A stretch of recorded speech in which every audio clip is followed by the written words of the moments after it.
I am Ferdinand Marcos, and I am the President of the Republic of the Philippines. I stand today on behalf of 110 million Filipinos. Hi everyone, hello universe, it's me again. Shoutout sa inyo mga kababayan. Meron tayong upload videos updates, no? Nung nagpalit ang liderato ng speaker kanina, ibig sabihin, nagpalit ng speaker, bumaba si Speaker Martin, pinalitan siya ni Congressman D ng Isabela. So pagkatapos noon, nagkaroon po ng interview. Nagkaroon ng interview si Congressman Sandro kasi ito si Pulong Duterte. Nagsasalita na naman. Alam niyo kung anong sinabi niya? Ito, basahin po natin. Ayan sabi niya.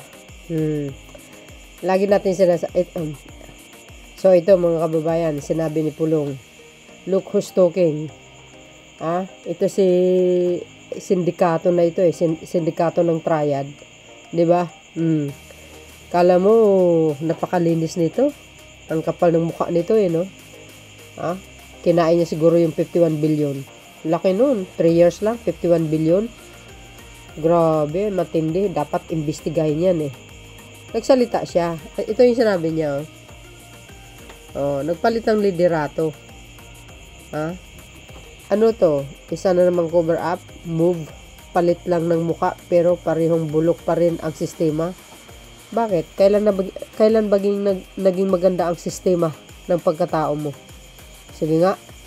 Di ba mamatay tao ka? Ano sabi nung ni Bato ba yun? Mamatay tao ka itsura pa lang nito makakarma ka din, tingnan mo. May kabayaran yan, lahat ng ginawa mong kasamaan. Ito, macho dancer ito, sa club. Kung makapagsalita, kala mo kung sino, look who's talking, diba? Nakita yung iba, pero yung sarili hindi nakita. Papa mo nga, number 1 corrupt.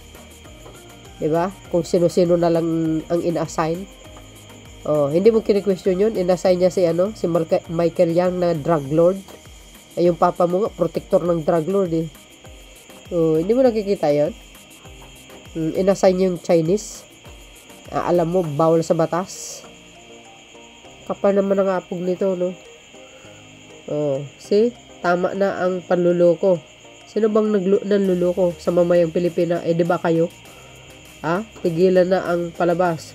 Kung gusto nyong respetuhin po kayo ng tao, harap-harapan yung labanan ng korupsyon. Ay, tanga. Hindi lang tanga, bobo pa.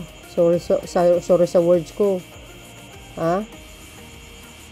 Di ba papa mo, number 1 corrupt? Inamin niya yun nagnakaw ako. Kaso lang ubos na noong 2017. Hindi ka lang nahiya sa sarili mo.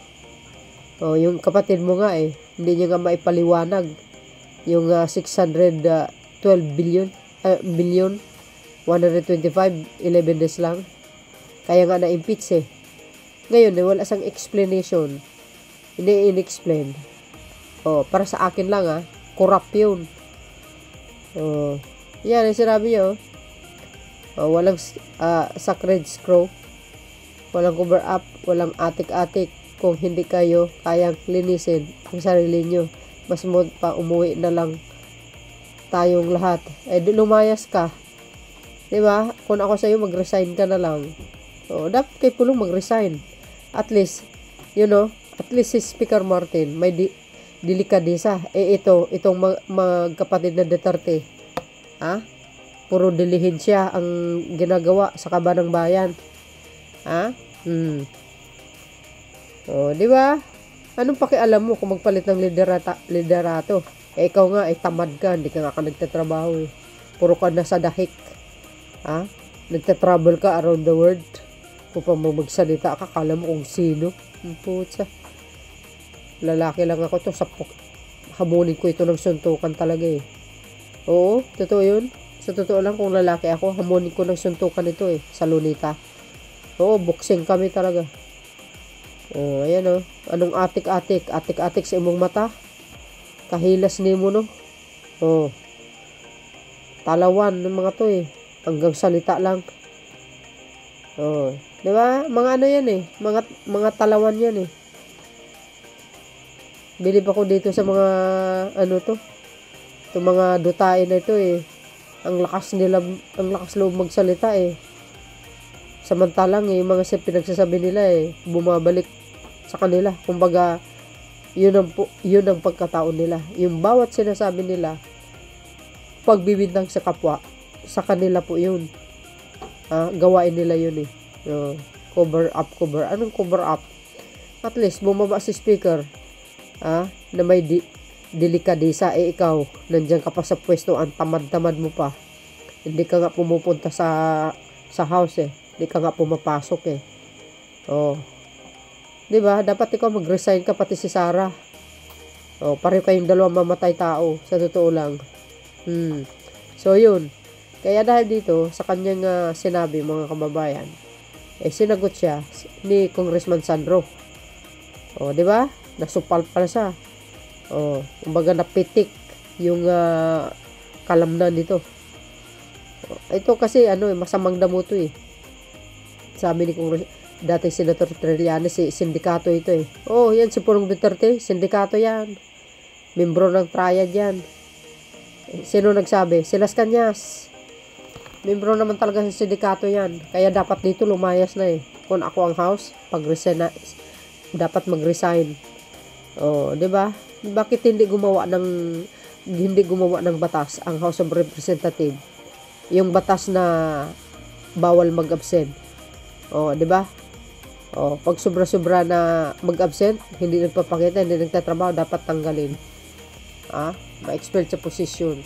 Dapat may batas na ganun. Tulad ni Pulong Duterte. Oh, walang ginawa kundi lakwatsa. Itong magkapatid na ito, mga walwal. Oo.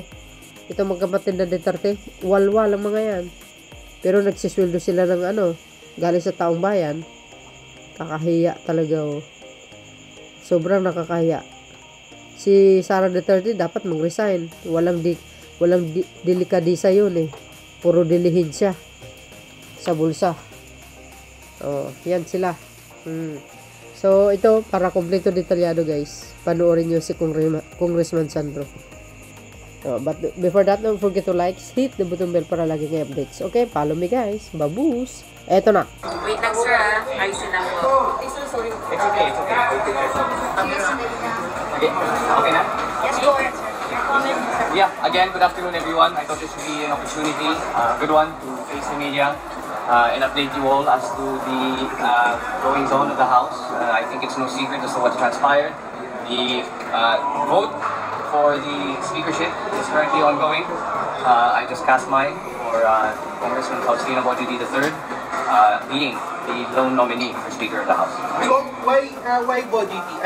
Was Abby Benitez or Toby Chanco even chosen by Malacanang? First of all, it was not a matter of being chosen by Malacanang. Aside from that, kung Toby said ayaw niya, and kung Abby gave way for Kong Bojoy. How this works is, of course, it's a game of numbers, the magic number being 158.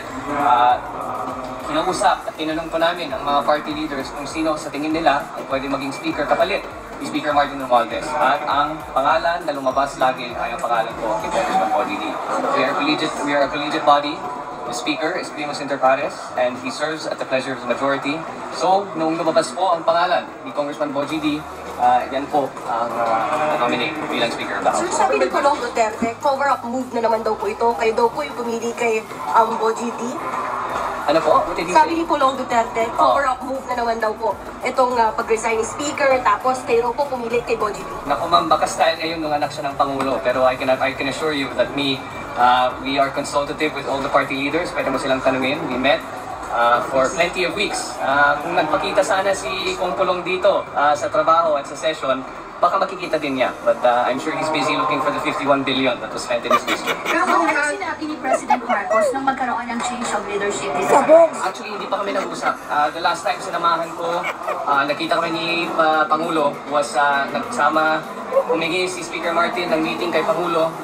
Doon, nagbigay ko siya ng kanyang resignation sa Pangulo bilang Speaker. That's the last time na nag-usap. Ako sir, ano magiging bagong direksyon ng Kamara under yung leadership? We'll have to wait what the new speaker has to say. Of course, the House appreciates that the incoming speaker is supportive of the president's agenda and programs. Pero again, this is a political branch of government which Malacanang respects, which the executive respects. So nasa kong na po kung ano man ang gusto nila, so kung sino man ang gusto nila being. So kailan yung sinabi yung sinamahan niyo si speaker? Nakita kami kahapon. Kailan yung meeting niyo with the president? Kahapon. So, dito President, Body. Pagkasabi ko lang ma'am, the speaker asked for a meeting with the president and he gave his resignation and said that it was an honor to work with him and that he was stepping down to ensure the independence of the independent commission and to protect the institution, for people not to say that he was using his influence to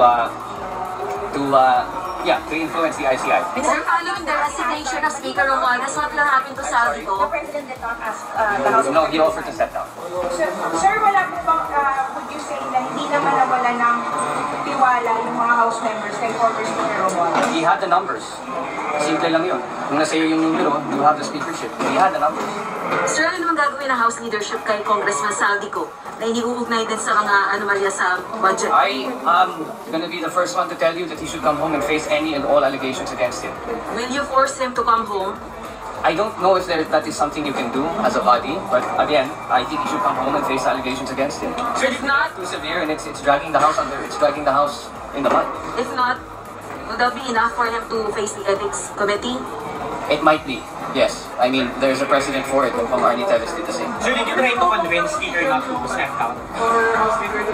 That's not for me to do. If he wants to step down, that's his choice. Kung anong reaction ni Presidente nung makita na yung resignation ni Speaker Romualdez? It was one of respect.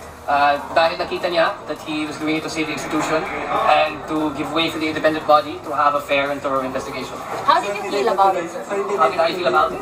I mean, on a personal level, of course, nakakalungkot din, and the House members, because he did enjoy the majority support of the House, nakakalungkot. Anytime there is a speaker that is outgoing, nakakalungkot. But again, it was done for the sake of the institution, and hopefully, the incoming speaker, Bojidi, will bring the House to great heights, one that is accountable and one that is answerable to the people. Kung hindi ba kayo natatakot sa mga protest this coming Sunday? Kasi parang pakiramdam, parang isa sa yata siguro sa nag-force kay Speaker Romualdez to resign is baka nga yung pressure sa kanya to ditong mga issue na to, especially kung marami na yung protest. Sa kanya pa yung sagutin, hindi pa yung para sa akin. So magkakaroon ba ng Kamalasahan sa chairmanship ng mga committee dito sa House? Sa tingin ko, ma'am, nasa gitna pa tayo ng budget. Kailangan natin ipasa ang pinaka-importanting batas ng ating bansa. Yan po ay ang budget. So, I don't think there will be any changes for now in the chairmanships or the composition of the leadership. Dahil lang, it's too disruptive what we are going through. Pero after the budget season, sir, Hindi po ako yung speaker, talagang yung speaker. Hindi naman ako nag-design. Pero sir, malibigyan po ng position si Speaker, si Marco Romualdez sa committee chairmanship. Again po, hindi po ako yung speaker, so hindi ako makasagot.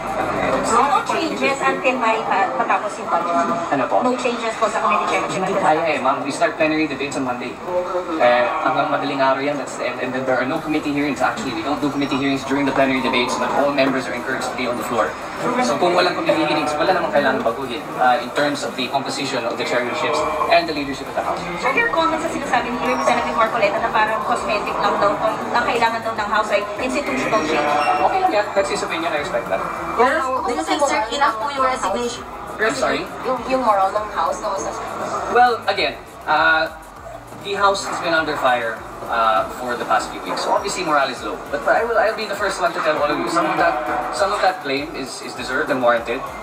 So I think the House needs to reform, the House needs to be accountable, and the House has to be answerable to the Filipino people, and I hope that's what the leadership of Speaker Boji brings.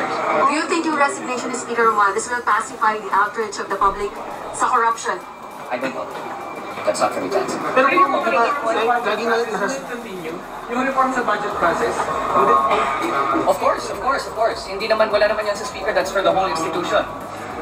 We are in the process, or in fact already finished, instituting and implementing those reforms. So ano pong samaan ng loob si President Marcos and si Speaker Romualdez? No, wala. Okay po sila. Yes. Ano naging atmosphere? Ano ang naging atmosphere nung magkita si Speaker at si Presidente? Nagkita pa sila. Yung nagkita sila? Nakita sila kahapon ng meeting kami. Okay naman. Wala namang pressure, sir? Well, if you nakinig kayo sa speech naman ni Speaker Martin, sinabi niya bumigat ang pressure sa kanya. So that should answer your question. Madyo yung pagiging productive ng House during sa past few years, ma-replicate mo kaya under Speaker D at saka yung mga committees, hearings, yung mga Infracom, yung mga matutuloy tayo. Again, you'll have to ask the incoming Speaker. That's not for me to answer. But in terms of the legislative agenda, the LEDAC priorities that is handled by the Majority Leader, we will ensure that all legislation is passed at an opportune and on time. Posible po ba mga committees yung Tinanong na po yan kanina.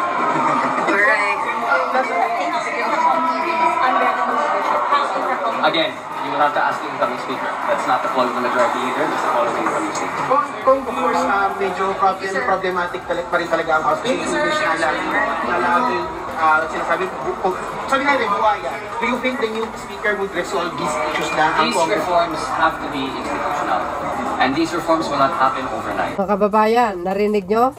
Oh, anong sinabi ni Congressman Sando? Binasag yung katotohanan para kay Pulong Duterte basis sa 51 billion. At totoo naman talaga hindi naman talaga pumapasok yan hindi naman nagtatrabaho, laging nasa dahik. O, di ba? Yan ang isang Marcos, pag nagsalita, minsan lang, pero sa pool ka dyan.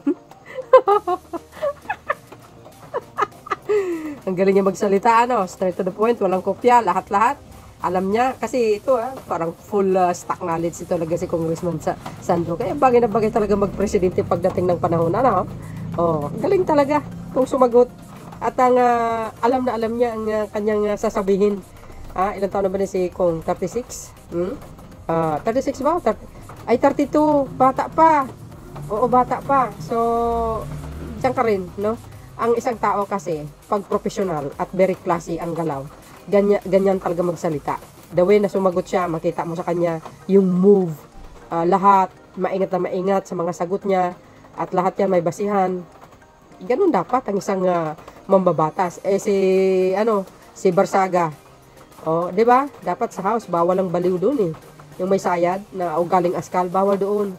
Yung mga katulad ni Congressman Sandro, ang the best na sa House. Ito kasi, kasi ang House of Representatives, dapat ginagalang yan Kumbaga, yan ay talaga dapat pangalagaan, no? Hindi pwedeng balasubasin at lagyan ng mga buaya. So, yun mga bes, ano po ang komento nyo kay Congressman Sandro? Galing niya talaga. Ganyan dapat mga bes, matino, matalino. Well, Oxford yan mga bes. Tanging bukod sa lahat, no? Siyempre, alam mo naman, ang Oxford, pag doon ka nag-aral, talaga naman, dapat lang. Di ba? Classy, very well mannered. Sa bagay, madisiplina itong mga anak ni Pangulong Marcos Jr. Kaya, sigurado ko. So, yun guys, maraming salamat sa iyong watching. See you again namin next upload. Bye. Yan, babus. God bless Philippines.